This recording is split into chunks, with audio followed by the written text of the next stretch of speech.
우리 식탁에서 절대 빼놓을 수 없는 것, 바로 김치죠. 근데 이 익숙한 김치 항아리 안에 우리가 상상하는 것보다 훨씬 더 복잡하고 뭐랄까 거대한 세계가 숨어 있다는 사실 알고 계셨나요? 거의 하나의 작은 우주라고 할 수 있습니다. 맞아요. 김치가 그냥 매콤한 배추 반찬이 아니라는 건 뭐 다들 아실 거예요. 근데 궁금하지 않으세요? 재료를 쓱쓱 버무려서 항아리에 딱 넣어두면 도대체 그 안에서 정확히 어떤 일들이 벌어지는 걸까요? 지금부터 김치라는 익숙한 음식을 통해 그 속에 숨겨진 놀라운 과학과 문화의 세계로 함께 떠나보겠습니다. 좋습니다. 그럼 본격적으로 한번 파헤쳐 볼까요? 우선 가장 기본적인 것부터 짚고 넘어가 볼게요. 김치, 이걸 과연 뭐라고 딱 정의할 수 있을까요? 자, 정의를 한번 보세요. 여기서 핵심은 바로 소금에 절여 그리고 발효시킨다는 부분이에요. 바로 이 발효라는 과정이 김치를 그냥 뭐 샐러드나 겉절이 같은 거랑은 아예 다른 차원의 음식으로 만들어주는 거죠. 근데 되게 재밌는 게 뭔지 아세요? 우리가 지금 먹는 이 빨간 김치 있잖아요. 이게 사실은 비교적 최근에 나온 버전이라는 거예요. 여기 13세기 시를 보면 고추가 한반도에 들어오기 훨씬 전부터 이미 우리 조상들은 채소를 소금에 절여서 발효시켜 먹었다는 거죠. 이게 바로 김치의 원조라고 할 수 있겠네요. 역사가 정말 어마어마하죠? 자, 그럼 이제 김치라는 양파의 껍질을 한 겹 벗겨내 볼까요? 그 핵심, 바로 발효의 과학 속으로 한번 들어가 보겠습니다. 맛과 영양의 비밀이 바로 여기에 다 숨어 있거든요. 보통 우리가 요구르트 만들 땐 유산균을 따로 넣어주잖아요. 근데 김치는 그럴 필요가 없어요. 이걸 자연 발효라고 하는데요. 그러니까 배추나 마늘, 고추 같은 재료들, 몸에 원래부터 살고 있던 수많은 미생물들이 알아서 파티를 여는 거예요. 진짜 살아있는 음식이라는 말이 딱 맞죠? 우리 눈엔 안 보이지만 그 안에서는 엄청난 일들이 벌어지고 있는 겁니다. 우리의 전통적인 김장 과정이 사실 이 과학 원리를 정말 기가 막히게 활용하고 있어요. 일단 소금에 절여서 나쁜 균들은 좀 막아주고 좋은 균들이 놀기 좋은 환경을 만들어주고요. 그 다음에 양념을 착착 채워서 숨 쉬는 항아리 온기에 담아 서서히 발효시키는 거죠. 이 모든 단계 하나하나가 모여서 그 깊은 맛의 오케스트라를 만들어내는 겁니다. 그리고 이 과정은요, 정말 재료들의 완벽한 팀플레이라고 할 수 있어요.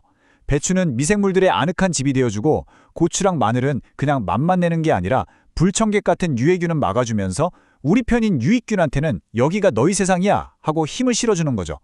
젓갈은 또 감칠맛을 폭발시키는 아미노산을 팍팍 공급해주고요. 그러니까 이게 그냥 맛을 섞는 게 아니라 하나의 작은 미생물 생태계를 지휘하는 것과 같아요. 자, 이제 현미경을 딱 들고 김치 속 아주 깊은 곳으로 한번 들어가 볼까요? 이 모든 마법 같은 발효를 실제로 일으키는 숨은 영웅들, 바로 미생물들을 만나볼 시간입니다. 김치 발효 과정을 보면요, 진짜 재미있는 게 꼭 이어달리기 같아요. 첫 번째 주자는 류코너스톡이라는 친구인데 얘가 막 달리면서 김치 특유의 그 시원하고 톡 쏘는 탄산을 만들어내요. 그 다음 바통을 이어받는 게 와이셀라예요. 얘가 이제 본격적으로 맛있는 산을 만들면서 맛의 주도권을 딱 잡습니다. 그리고 마지막으로 김치가 푹 익어서 산성이 강해지면 나는 신맛에 강하다 하는 최종 주자 락토바실러스가 등장해서 화려하게 피날레를 장식하는 거죠. 이 순서가 기가 막히게 맞아떨어지면서 그 복잡하고 깊은 김치 맛이 탄생하는 겁니다. 자, 근데 여기서 아주 흥미로운 연구 결과가 하나 있어요. 실제로 시중에 파는 김치들을 분석해봤더니 예전에는 락토바실러스가 주인공인 줄 알았는데 요즘 연구를 보니까 와이셀라라는 균이 무려 44% 이상, 거의 절반을 차지하면서 압도적인 1등을 하고 있더라는 거예요. 이건 뭐냐? 과학이 발전하면서 우리가 김치에 대해 알던 것도 계속 업데이트되고 있다는 증거죠. 정말 신기하지 않나요? 이렇게 미생물들이 열심히 일한 결과가 단순히 맛있는 김치만 만들어내는 게 아니에요. 바로 이 과정 덕분에 우리가 김치를 슈퍼푸드라고 부르는 거거든요. 우리 건강에 어떤 좋은 영향을 미치는지 한번 보시죠.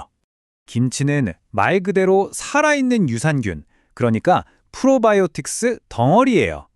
생명을 위한다는 이름 뜻처럼 이 착한 균들이 우리 몸에 들어가서 면역력도 키워주고 장도 튼튼하게 만들어주죠. 그뿐만 아니라 여러 연구를 보면 콜레스테롤 수치도 낮춰주고 심지어는 항암 효과까지 기대할 수 있다고 하니까 정말 대단하죠? 여기 좀 어려운 이름이 나오는데 푸트레신이라는 게 있어요. 이게 뭐냐면 음식이 상할 때 나는 그 꿉꿉한 냄새의 원인 물질 중 하나거든요. 근데 이 그래프를 딱 보세요. 마늘을 안 넣은 김치랑 넣은 김치 차이가 확 나죠? 마늘을 넣은 쪽에서 이 푸트레신 수치가 확 떨어져요. 결국 마늘이 천연 항균제 역할을 해서 김치가 맛없게 되는 걸 막아준다는 걸 과학적으로 보여주는 겁니다. 자, 이 숫자 한번 보시죠. 18kg. 이게 뭘까요? 바로 한국 사람 한 명이 1년에 먹는 김치의 평균 양이라고 합니다. 와, 약 40파운드 정도 되는데 이 숫자 하나만 봐도 김치가 우리 삶에 얼마나 깊숙이 들어와 있는지 그냥 바로 느껴지네요. 자, 지금까지는 김치 속 미시 세계를 들여다봤는데요. 이제 현미경은 잠시 내려놓고 시야를 좀 더 넓혀보겠습니다. 김치를 둘러싼 문화와 역사, 그리고 때로는 아주 뜨거운 국제정치 무대까지 한번 살펴보시죠. 김치의 역사를 쭉 훑어보면 정말 파란만장해요. 수백 년 전에는 그냥 소박한 절임 채소였는데 17세기에 고추가 딱 들어오면서 우리가 아는 빨간 김치로 대변신을 했죠. 그러다가 글로벌 시대가 되면서는 일본의 기무치랑 논쟁 끝에 국제 표준이 되기도 했고요. 최근에는 중국의 파오차이 문제로 또 시끄러웠잖아요. 이처럼 김치는 단순한 음식을 넘어서 계속해서 자신의 정체성을 만들어온 역사를 가지고 있습니다. 김치가 그냥 음식이 아니라 문화라고 말할 수 있는 가장 큰 이유, 바로 김장 때문일 겁니다. 늦가을에 온 동네 사람들이 모여서 같이 김치를 담그고 그걸 또 나누어 먹잖아요. 이 함께하는 공동체 문화의 가치를 인정받아서 남한과 북한 모두 유네스코 인류무형문화유산으로 등재됐어요. 정치적으로는 나뉘어 있지만 김장이라는 문화는 한민족이 공유하는 아주 강력한 연결고리인 셈이죠.